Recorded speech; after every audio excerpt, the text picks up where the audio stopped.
Hawak ko po lahat yung mga gawa-gawa nilang barangay blatter. Sandali, ikat kita dyan. Gawa-gawa nila yung kwan, yung mga, Ito hindi nga, gawa-gawa nila. May complaint na naman nagpa-record na sinakal ninyo. Tapos gawa-gawa na naman ng barangay. Your Honor, yung I don't want to listen to lies, no? Alam mo, makukontem ka dito kapag sige ka diyang insist na mga lies mo, ha? Hindi po gusto po ng documents po ito, Your Honor. Documents po ito. Documentary yung hawak nila Ang baril ko po, isang amok. Ano, no? Isang amok po siya na adik. Amok nga, yun ang claim mo. Pero, Hindi, napatunayan, ang investigasyon dito, wala nakikitang kutsilyo.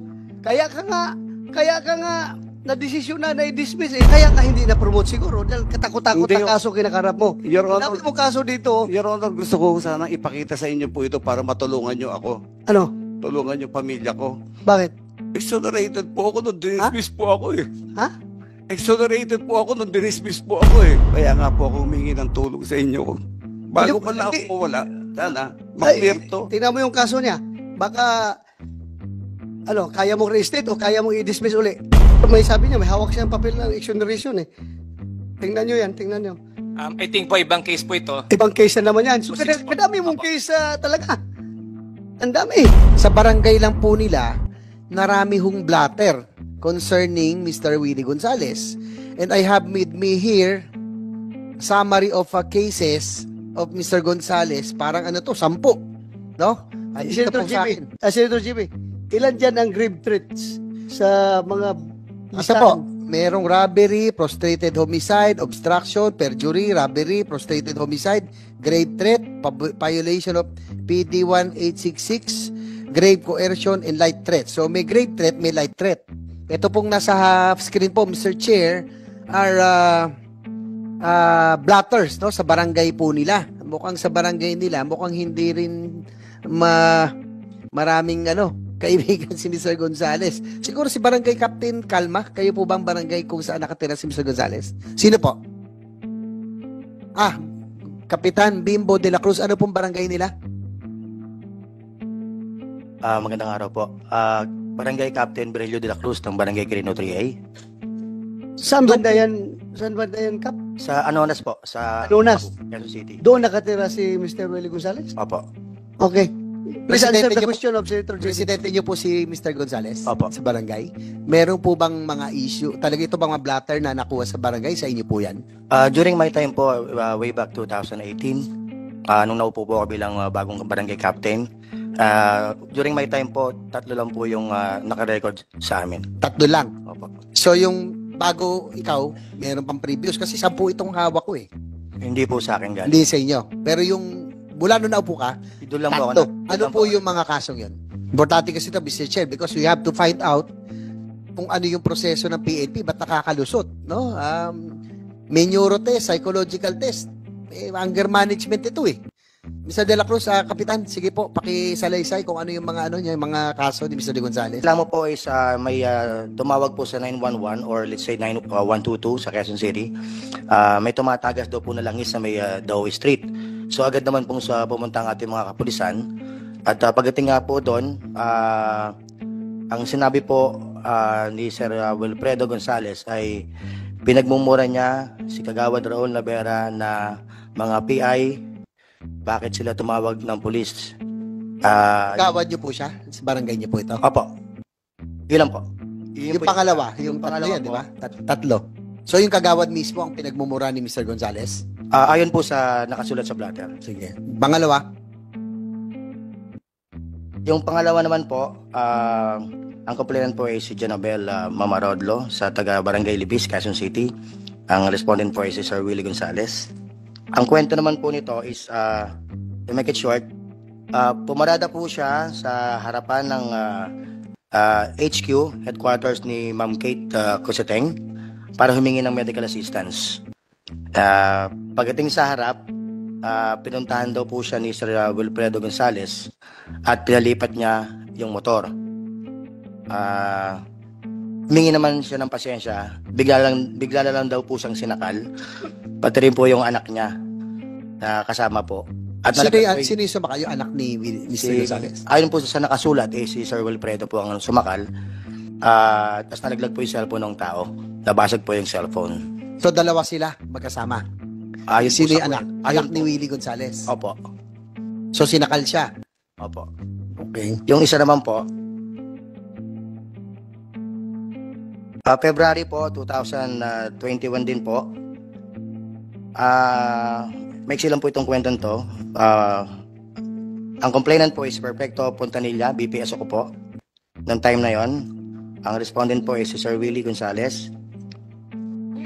Pagdaan daw po niya sa dao, nakita raw po niya si Sir Willie sa oras na yon at may kinakausap si Ate Banji at nagsabi sa tao na sino ang nagmomonitor ng CCTV sa barangay. Galit na patanong at may mura at sinabi, pag natsyempuhan ko yan, patayan. Yun lang po, Your Honor. Mr. Chair, tatanungin ko lang si Mr. Gonzales kasi meron ako ritong news article, March 16, 2001. Obilya, 9 other cops get death penalty for bribery. In fact, sa news article na ito, kinomen ka pa po ng judge. Kayo po ba yung PO3 Wilfredo Gonzales? Tama ho ba? Yes, Your Honor. Ako po yung whistleblower ng drug recycling sa loob ng Philippine National Police that time. Opo, kasi ito nga po, sabi ni Judge Peralta, he commended witnesses PO3 Wilfredo Gonzales and SPO3 Renato Resurrection for mastering the courage to expose an anomaly against their colleagues and superiors. Kumbaga, yung mga senior officers mo, kayo po ang nag-witness at kumbaga kayo ang nagsabi na talaga may nangyaring bribery. Tama ho ba? Yes, Your Honor. Ito pa, continue.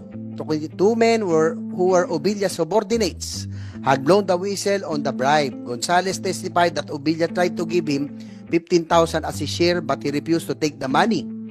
Without them, the anomaly could not have been unearthed and the perpetrators could have gone unpunished. Sabi po ni Judge Peralta. So, Sir Gonzales, may ginawa ka palang kabutihan noon.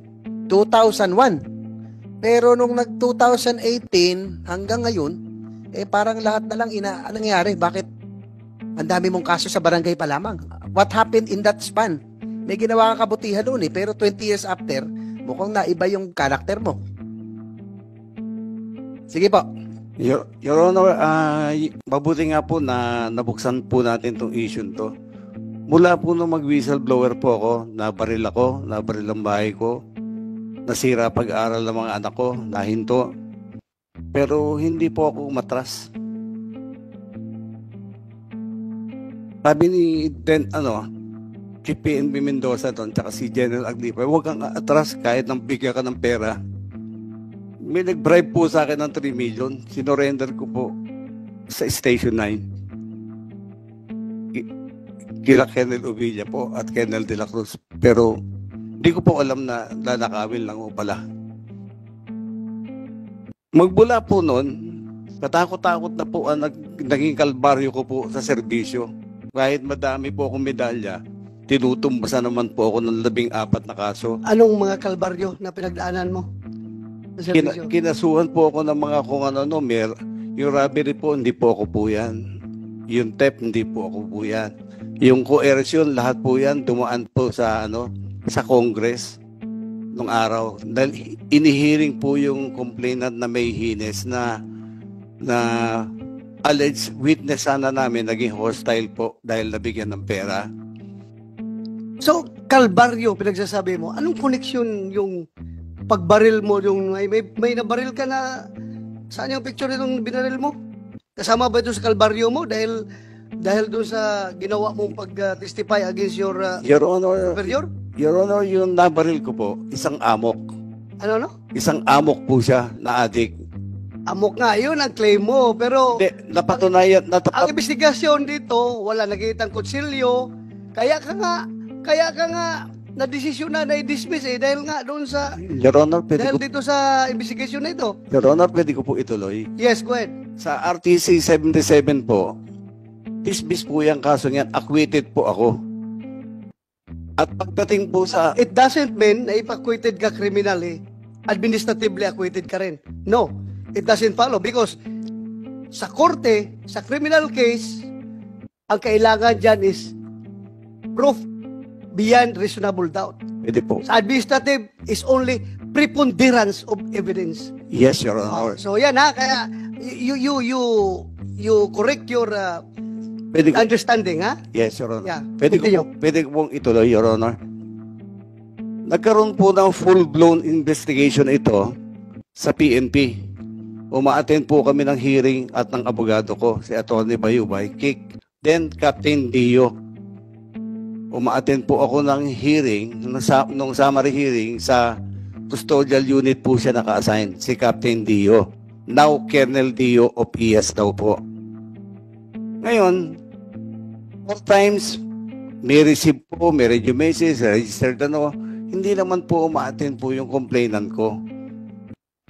Nung malaman namin, kaya pala hindi uma-attend, hindi naman ata na ibibigay ng kamag-anak ni Ovilia, hinahatulan ng bitay. Alleged po yung dapat ibayad sa kanya para umattend.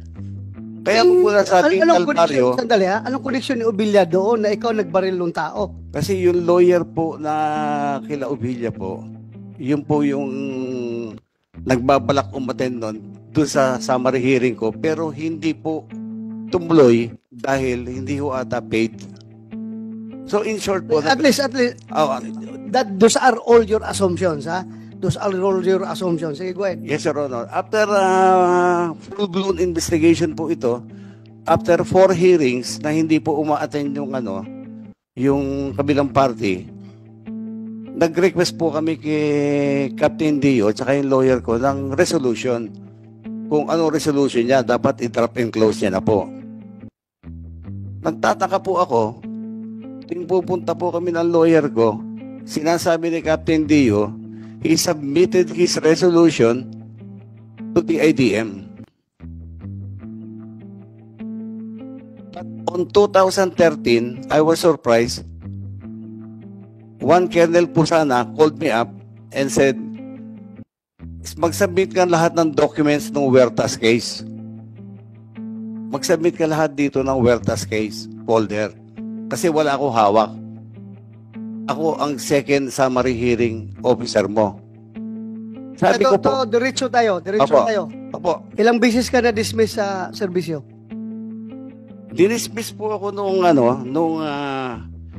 meron po akong ditong desisyon nung May 30, 2006, 3 pong agency ng PNP ang nag-recommend sa akin ng dismissal, demotion of rank, etc., etc.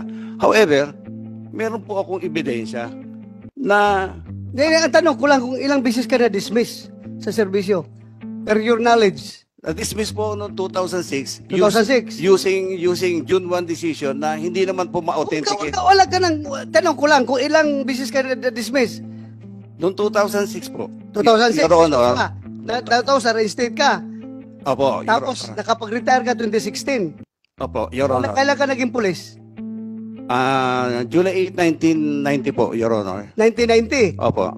Hanggang 2016. Yes, Your Retire ka. Honor. Yes, Your Honor. So ang haba ng panahon na yun, hanggang nakapag-retire ka, ang ranggo mo, PU1 pa rin. Bakit ka hindi na-promote? Kasi ganito po yun.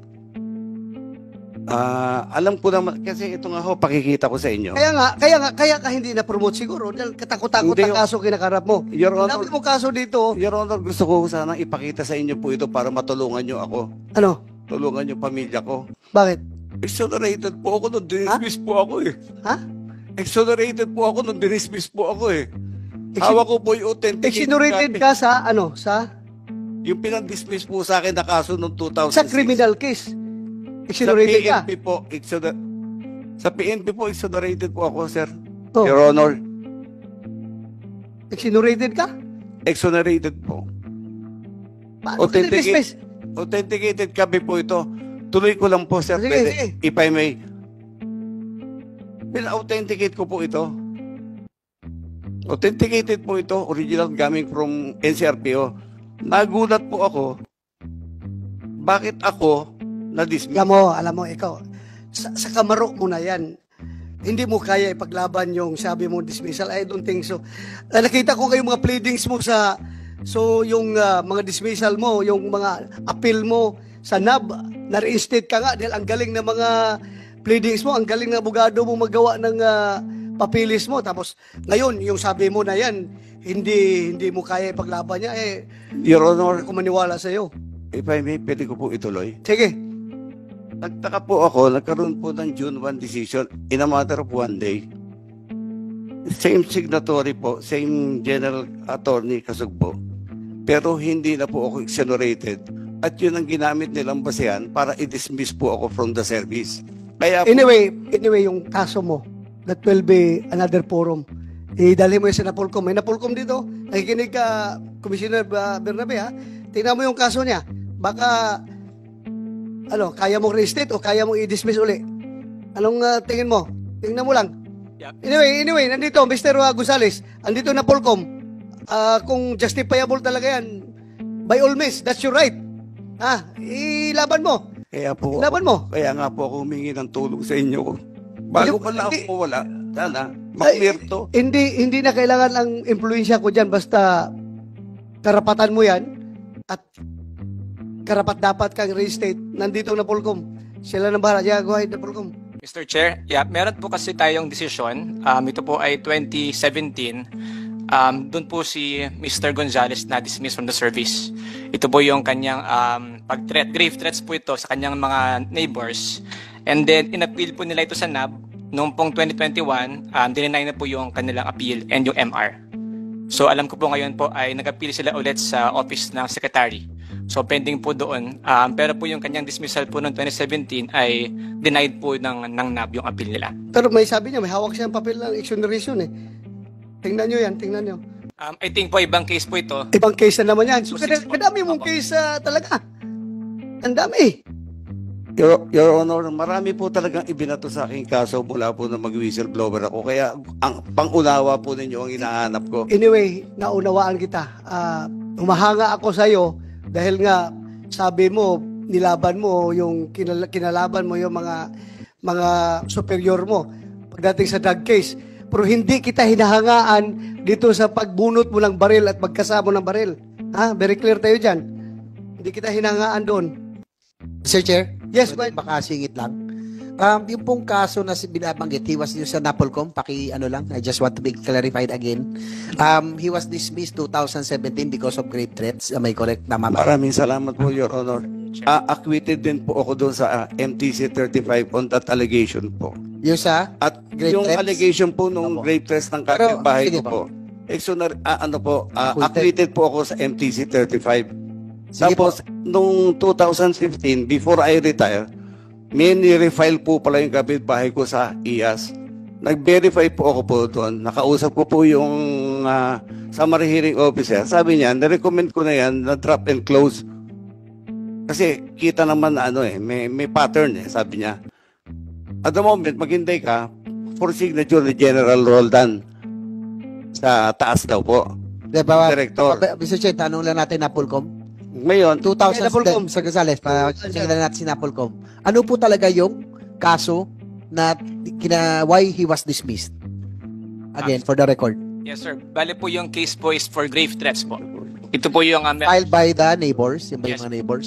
2017 po ito. yun po 2000. yung date ng decision, but the incident po occurred in 2006. Yung 2006. Kay Kapitan De La Cruz, Mr. Jet, tanong ko lang, yung sa yung mula 2018, may tatlong incident na po si Mr. De La Cruz. Tama po ba sa inyong barangay? Nagsimula lang po siya noong 2021 and 22. Nung Tatlo. lang po. So, Based on the record. siguro, Mr. Gonzales, tanong ko lang, meron ba kayong anger management issue dahil ba ito sa frustration? wala po kong anger management issue, Your Honor. Pero Ano po, yung lahat- kaso lahat- nyo kasi ito, lahat- threats eh. Hawak ko po lahat yung mga gawa-gawa nilang barangay blatter. Dahil sila po, barangay first kagawad, yung isang, Sandali, ikat kita dyan. Gawa-gawa nila yung mga, Eto hindi nga, gawa-gawa nila. May complaint na naman nagpa-record na sinakal ninyo. Tapos gawa-gawa na naman ng barangay. Your Honor, yung I don't want to listen to lies, no? Alam mo, makukontem ka dito kapag sige ka diyang insist na mga lies mo, ha? hindi po gusto po ng documents Ha? po ito, Your Honor. Documents po ito. Documentary yung hawak nila eh. So, you resolve that in other forum. Andito tayo ngayon sa issue, doon sa pagbunot mo ng baril at pagkasamo Yes, sir. para magiging safe ng Yes, sir. mga siklista, Yes, sir. motorista sa kalsada, ha? I'm sorry, Your Honor. You do not use this hearing to justify your dismissal. I'm sorry, Your Honor. I'm sorry, Your Honor.